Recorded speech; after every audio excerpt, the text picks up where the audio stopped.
ఇటీవల లొంగిపోయిన మావోయిస్టు అగ్రనేతలు తెలంగాణ సెక్రటేరియట్కు చేరుకున్నారు. కాసేపట్లో సీఎం రేవంత్ రెడ్డి వీరితో భేటీ కానున్నారు. దేవ్జీ, మల్లారాజిరెడ్డి, సుజాతక్క, దామోదర్, చంద్రన్న, నూనె నరసింహారెడ్డి సీఎం రేవంత్ రెడ్డితో సమావేశమవుతారు.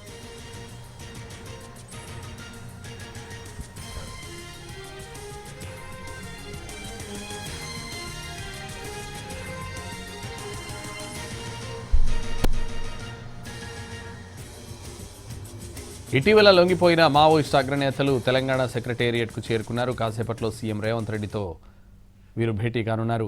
దేవ్జీ, మల్లారాజిరెడ్డి, సుజాతక్క, దామోదర్, చంద్రన్న, నూనె నరసింహారెడ్డి సీఎం రేవంత్ రెడ్డితో సమావేశమవుతారు.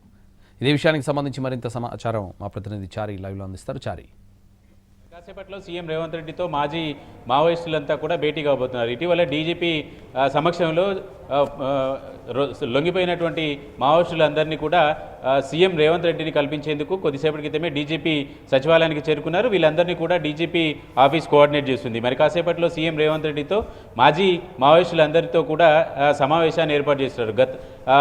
గతంలో లొంగిపోయినటువంటి కొంతమంది కీలకమైనటువంటి అగ్రనాయకులంతా కూడా ఆయా రాష్ట్రాల్లో ముఖ్యమంత్రుల సమక్షంలోనే లొంగిపోయినటువంటి పరిస్థితి. అయితే రీసెంట్గా లొంగిపోయినటువంటి హైదరాబాద్లో లొంగిపోయినటువంటి మాజీ మావోయిస్టులు చాలా సీనియర్లు, వీళ్ళంతా కూడా కీలకంగా పనిచేసేటువంటి వాళ్ళు. వీళ్ళందరినీ కూడా సీఎం రేవంత్ రెడ్డిని కల్పించాలని డీజీపీ పోలీస్ యంత్రాంగం నిర్ణయించింది. దాంట్లో భాగంగానే వీళ్ళందరినీ కూడా కొద్దిసేపటి క్రితమే సచివాలయానికి తీసుకొచ్చేటువంటి ప్రయత్నం చేస్తారు. ఇప్పటికీ సచివాలయానికి డీజీపీ చేరుకున్నారు. మరి కాసేపట్లో సీఎంతో భేటీ కాబోతున్నారు.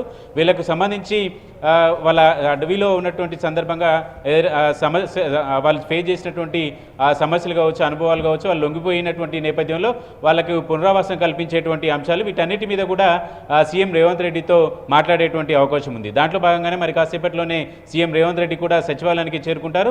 ఆయన సచివాలయానికి చేరుకున్న వెంటనే మాజీ మావోయిస్టుల ఇటీవల లొంగిపోయినటువంటి వాళ్ళందరితో పాటు డీజీపీ కూడా ఈ సమావేశానికి హాజరవుతారు. వారు పునరావాసం కావచ్చు, లేకపోతే ఇతరత్ర వాళ్ళు కోరేటువంటి అంశాలు, వాళ్ళు పెట్టేటువంటి డిమాండ్లు ఏముంటాయి అనేటువంటి అంశాలన్నిటి మీద కూడా ప్రధానంగా చర్చ జరుగుతుంది. వాళ్ళు ఒక లక్ష్యం కోసం పనిచేసినటువంటి వాళ్ళు గతం అడవిలో ఉంటూ ప్రస్తుతం బయటికి వచ్చినటువంటి జనజీవన శ్రేవంతిలో కలిసినటువంటి నేపథ్యంలో వాళ్ళ ఆలోచన, వాళ్ళ విధానం ఏంటి అనేటువంటి అంశాలను కూడా ఇటీవల మీడియా సమక్షంలోనే స్పష్టం చేశారు. కాబట్టి లొంగిపోయిన నేపథ్యంలో కీలకమైనటువంటి నాయకులు, మావోయిస్టుల్లో కీలకంగా పనిచేసినటువంటి వాళ్ళు కాబట్టి వీళ్ళందరినీ కూడా సీఎంని కల్పించాలని పోలీసులు నిర్ణయించారు. దాంట్లో భాగంగానే ఈ భేటీ కొనసాగుతుంది.